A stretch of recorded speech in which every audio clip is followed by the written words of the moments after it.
Inspired: How to Create Tech Products Customers Love by Marty Cagan. Picture this. It's the mid-1980s, and there's this brilliant young software developer working at Hewlett-Packard, one of the absolute best companies on the planet. He's part of an elite engineering team tackling what seemed like an impossible mission. Artificial intelligence was the hot new thing, and they were racing to create software for an affordable computer that could do what previously required a machine costing over $100,000 per person. For more than a year, this team lived and breathed this project. They gave up nights, weekends, everything. They invented brand new technologies and filed patents. They built the software to HP's legendary quality standards, translated it into multiple languages, even trained the entire sales force. The press got early previews and absolutely loved it. Everything was perfect. They launched with champagne and celebration, ready to watch the world change. Except there was this tiny little problem. Nobody bought it, not a single person. The product crashed and burned spectacularly. Sure, it was technically brilliant, an absolute engineering masterpiece. But it turned out nobody actually wanted or needed it. That young developer and his teammates were absolutely crushed. But out of that crushing disappointment, a question started gnawing at him. Who actually decides what we should build? And how do they know anyone will care? That developer was Marty Cagan, and that brutal failure launched him on a 20-year quest to crack this puzzle. His journey took him to the heart of some of the most legendary tech companies ever: Netscape during the explosive birth of the Internet, and eBay during the wild days of e-commerce. Along the way, he discovered something fascinating. There's this massive canyon between how most companies build products and how the truly great ones do it. The secret isn't just about having brilliant engineers. Because honestly, it doesn't matter how beautifully you build something if you're building the wrong thing. Today, we're cracking open his playbook. This isn't just a book summary, it's an expedition into the heart of what it really takes to create something meaningful. By the time we're done here, you'll understand the hidden principles that separate products people merely tolerate from products people genuinely love. You'll have the same framework that powers companies like Apple, Google, and Amazon. This is the real secret to building something that actually matters. So, where do we start? When a product fails as spectacularly as that HP disaster, it's tempting to play the blame game. Maybe marketing didn't sell it right, or sales didn't push hard enough. But Cagan discovered something crucial. The problem started way before any of that. The root of that failure, and honestly, almost every failed product out there, comes down to a fundamental misunderstanding of one critical role: the product manager. Now, I know that title sounds corporate and boring, but forget everything you think you know about it. Cagan wants us to think of the product manager as the chief executive officer of the product. They don't actually manage anyone directly, but they're the one person responsible for whether that product succeeds or dies. Their entire job boils down to discovering a product that hits three crucial marks: valuable, usable, and feasible. Let's break those down, because these three words are the entire foundation. Valuable means people will actually choose to buy it or use it. It solves a real problem or fulfills a genuine desire. Usable means people can figure out how to use it without wanting to throw their computer out the window. It's intuitive, not infuriating. And feasible means your engineers can actually build it with the time, resources, and technology you've got available. Here's where most companies completely mess this up. They focus almost entirely on feasibility. They ask their engineers, what can we build? Then they build it, toss it to marketing to try and create value through clever messaging, and maybe at the very end they ask a designer to slap some polish on it. This is a perfect recipe for disaster. It's how you end up with technically impressive products gathering dust. The legendary companies, Cagan discovered, start with people. They build a team designed from the ground up to discover that magical sweet spot where valuable, usable, and feasible all intersect. And this team has a few key players who absolutely must work together in perfect harmony. First, you've got the product manager. As we said, they're the chief executive of the product. They're obsessed with the customer, the data, the market, and the business. Their job isn't to dream up all the ideas themselves, but to assess opportunities and decide which problems are actually worth solving. They don't create a shopping list of features. They define the problem in vivid detail. This is where the first common mistake happens. Tons of companies confuse the product manager with a product marketing manager. These are completely different jobs. The product manager defines what the product should actually be. The product marketing manager tells the world about it once it exists. One is about discovery, the other is about storytelling. If you ask one person to do both, one of those jobs, usually the difficult discovery part, gets completely neglected. Another confusion happens between the product manager and the project manager. The product manager owns the what is this product we need to build? The project manager owns the when. They're the execution masters, handling scheduling and making sure the product actually ships on time. Again, totally different skill sets. One is about vision, the other is about execution.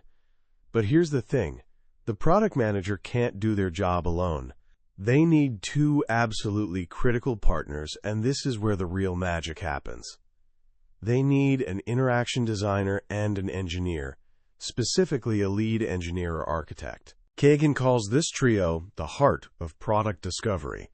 The product manager brings deep understanding of the customer and the business opportunity. The designer brings deep understanding of the user and how to create an experience that's intuitive and enjoyable. And the engineer brings deep understanding of what's actually technologically possible. Together, these three are on a quest.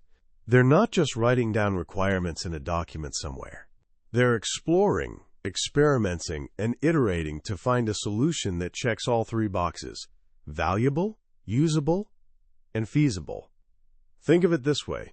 The product manager is responsible for defining the right product, and the engineering team is responsible for building the product right. You absolutely need both. A product manager who dictates solutions to engineers without their input will fail. An engineering team that builds whatever they think is cool, without guidance on what actually matters to customers, will also fail. This is a partnership of equals. The product manager has to respect the engineer's craft, and the engineer has to respect the product manager's deep knowledge of the customer and market. This brings us to one of the most revolutionary ideas in the entire book: completely reinventing the product spec. For decades, we've told engineers what to build through these massive documents called Product Requirements Documents, or PRDs. You've probably seen cartoons about these. Some enormous binder dropped on a desk that nobody ever actually reads. Cagan argues these documents are a terrible way to define a product. They take forever to write, they're outdated almost immediately, and no matter how many words you use, they can't truly capture the behavior and feel of modern software. It's like trying to describe a movie using only a written script. You miss the acting, the cinematography, the music, the emotion. So what's the alternative?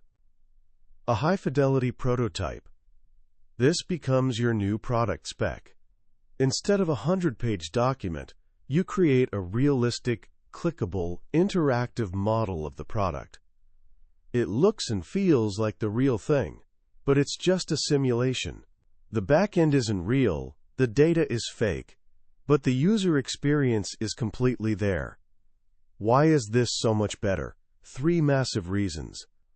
First, a prototype forces you to think through all the genuinely hard problems.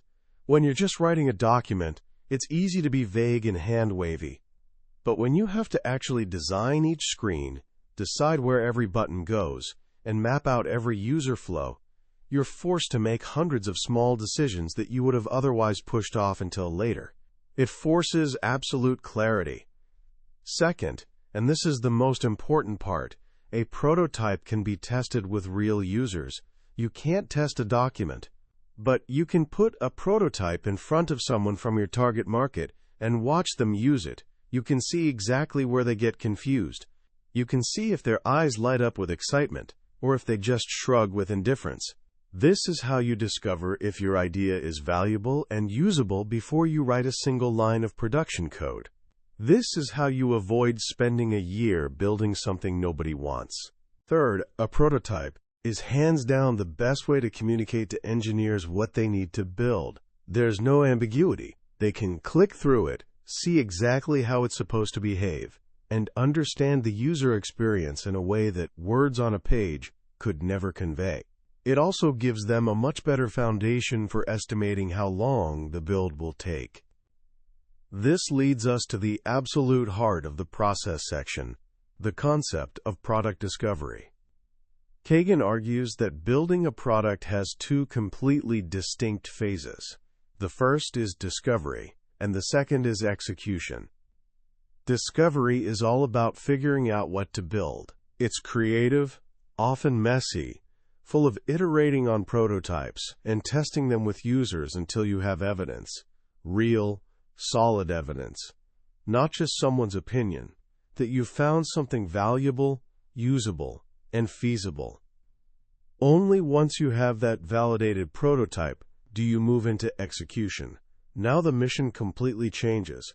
The goal is no longer to explore and change things constantly. The goal is to build and deliver that validated product as efficiently and with as high quality as possible. The product manager's job shifts from innovator to problem solver, clearing obstacles for the engineering team and protecting them from distractions. This idea of separating discovery from execution is absolutely critical. So many teams try to do both simultaneously. They start building while they're still figuring out what the product should even be. The result is what we call churn.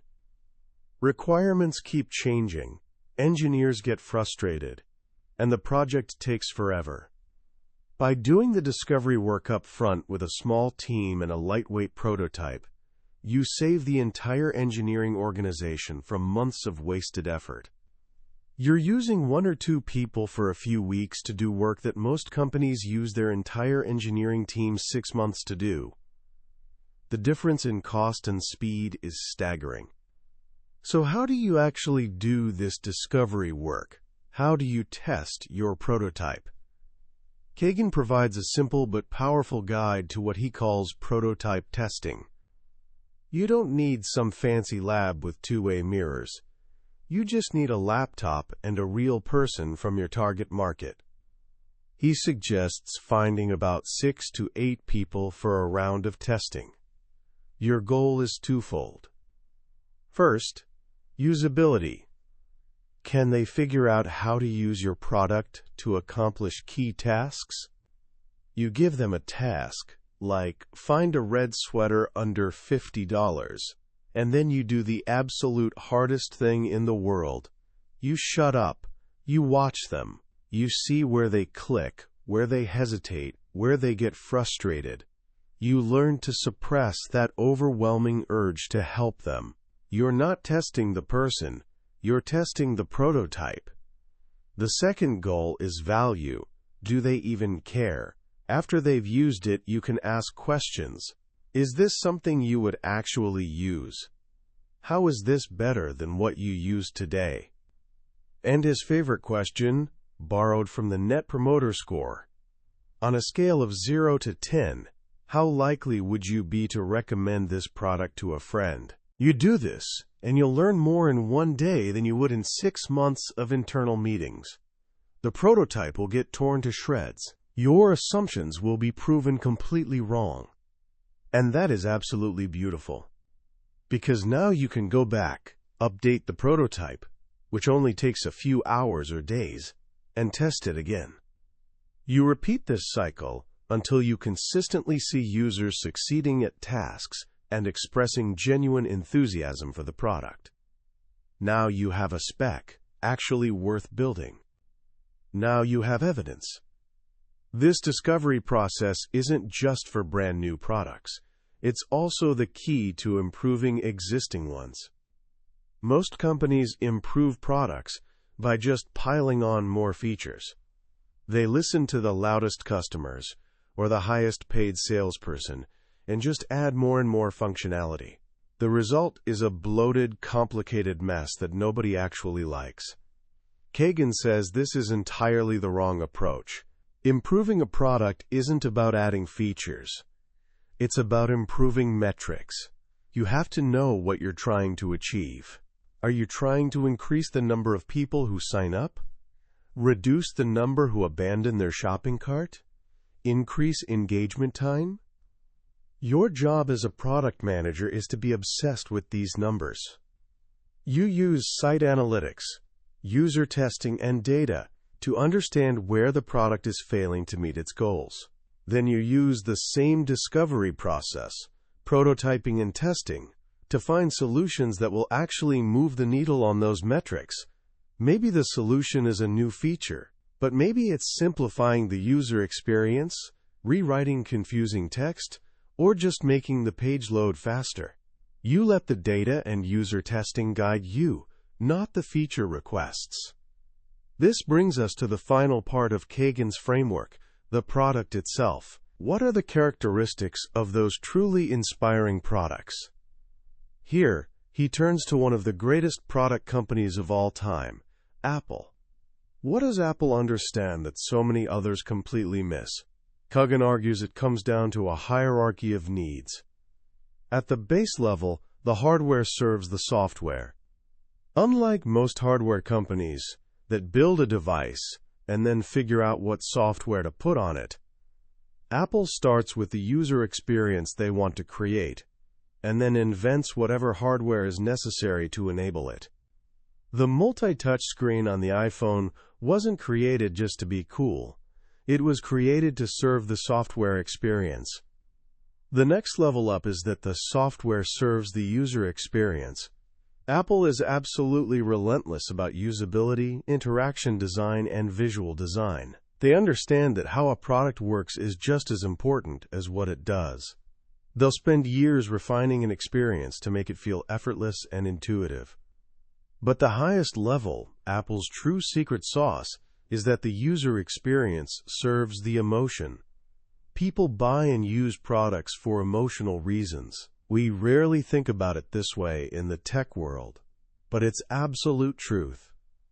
In the business world, the dominant emotions are fear and greed. If I don't buy this security software, I'll get hacked. If I buy this sales software, I'll make more money. In the consumer world, the emotions are even more personal. Love, lust, pride, loneliness. We use social media to connect and combat loneliness. We share photos to express pride. We use dating apps to find love. Great products tap into these deep, fundamental human emotions. Apple understands this better than anyone. People don't just use an iPhone. They absolutely crave it. They don't just own a Mac. They treasure it. The product connects with them on an emotional level. This is where visual design, which gets dismissed so often as just making things pretty, plays a critical role. Beautiful visual design isn't fluff. It's what creates that emotional connection. It builds trust, communicates quality, and creates genuine desire. A product that's only usable but looks ugly feels cheap and untrustworthy. A product that looks beautiful but is impossible to use is just frustrating. You need both. You need great interaction design for usability, and you need great visual design for aesthetics and emotion. Finally, Cagan explores how these principles apply to different types of products. For large-scale consumer services, things like scalability, availability, and community management become critically important. You have to be obsessed with how you roll out changes to millions of people without causing a revolt, a process he calls gentle deployment. For enterprise products, software sold to businesses, the biggest challenge is avoiding the trap of specials. This is when a big customer waves a huge check in your face if you'll just build a few special features exclusively for them. It's incredibly tempting, but it's a slippery slope. Do it a few times, and you're no longer a product company. You're a custom software shop, weighed down by contractual obligations that prevent you from innovating for the broader market. And for platform products, software that other developers build on top of, the challenge is serving three different audiences simultaneously: the application providers, who are your business customers, the developers writing the code, and the end users who will ultimately use the applications. The most common mistake here is prioritizing the developers over the end users. It's a fatal error. A platform that's great for developers but creates a terrible end-user experience will always fail. Across all these different areas, the core message stays the same. It all comes back to that simple, powerful idea born from a painful failure decades ago. It's not about what you can build. It's not about what a customer asks for. It's about a relentless, disciplined, creative process of discovery. It's about finding that magical intersection of what's valuable, what's usable, and what's feasible. That's the real work. That's the art. And that's the path to creating products customers truly love. As we reflect on Marty Cagan's Inspired, what's the big takeaway we should carry with us? For me, it comes down to a fundamental shift in mindset. It's the shift from being a feature factory to becoming a discovery engine. Most product teams operate like factories. They've got a backlog of feature requests, and their job is to churn through that list as quickly as possible, cranking out more and more features. The problem is, as Cagan points out, at least half of our ideas simply aren't going to work. And that's not a sign of failure. It's just the nature of innovation. If we just build everything on the list, we're wasting at least half our time, money, and passion on things that won't make any difference. We're building products that are bloated, confusing, and ultimately unloved. A discovery engine, on the other hand, understands that its primary job isn't to build, but to learn. Its goal is to find the great ideas and discard the bad ones as quickly and cheaply as possible. This is the entire point of rapid prototyping and user testing. It's a machine for separating signal from noise. It honors the fact that we don't have all the answers, and that the truth doesn't lie in our conference rooms. It lies in the hands of our users. This approach is both more humble and infinitely more powerful. It requires us to let go of our egos and our attachment to our own brilliant ideas, and instead fall in love with the problem we're trying to solve for our customers. So how can you start putting this into practice right now? Here are 3 simple actions you can take this week. First, go talk to a real user. Not through a survey, not in a focus group. Find one actual person who uses your product or a competitor's product, and just have a conversation with them. Ask them to show you how they use it. Ask them what they love and what drives them absolutely crazy. Watch them work. You'll learn more in that 1 hour than in a month of reading reports. Second, take one new product idea you have, even a small one, and run it through Cagan's 10-question opportunity assessment. What problem does it solve? Who is it for? How will you measure success? What are the alternatives? This simple exercise will force a level of clarity that's usually missing and can save you from chasing a bad idea. Third, try creating a simple prototype. It doesn't have to be some high-fidelity, clickable masterpiece. Just sketch out the main screens on paper. Think through the user's journey, step by step. The very act of doing this will reveal gaps in your thinking and force you to confront details you might have otherwise ignored. In the end, the message of Inspired is one of profound respect. Respect for the craft of engineering by not wasting their talent on worthless features. Respect for the user by creating experiences that are intuitive and empowering. And respect for the process of innovation itself by acknowledging that great products aren't the result of a single brilliant vision, but of a disciplined, collaborative, and relentless search for something truly worthwhile. That was a deep dive into Inspired by Marty Cagan. We've explored the core principles today, but I'll be honest with you, a summary can only ever be a map. The real treasure is found when you walk the path yourself. The true magic happens in those quiet moments of reading, when a particular story or simple phrase connects with your own experiences in an unexpected way. This podcast is designed to help you decide if this book is worth your time and attention. If anything we've discussed today has sparked curiosity in you, I encourage you to grab a copy. Reading it isn't just about learning a new process. It's an experience that can genuinely change the way you think about creating things of value in the world.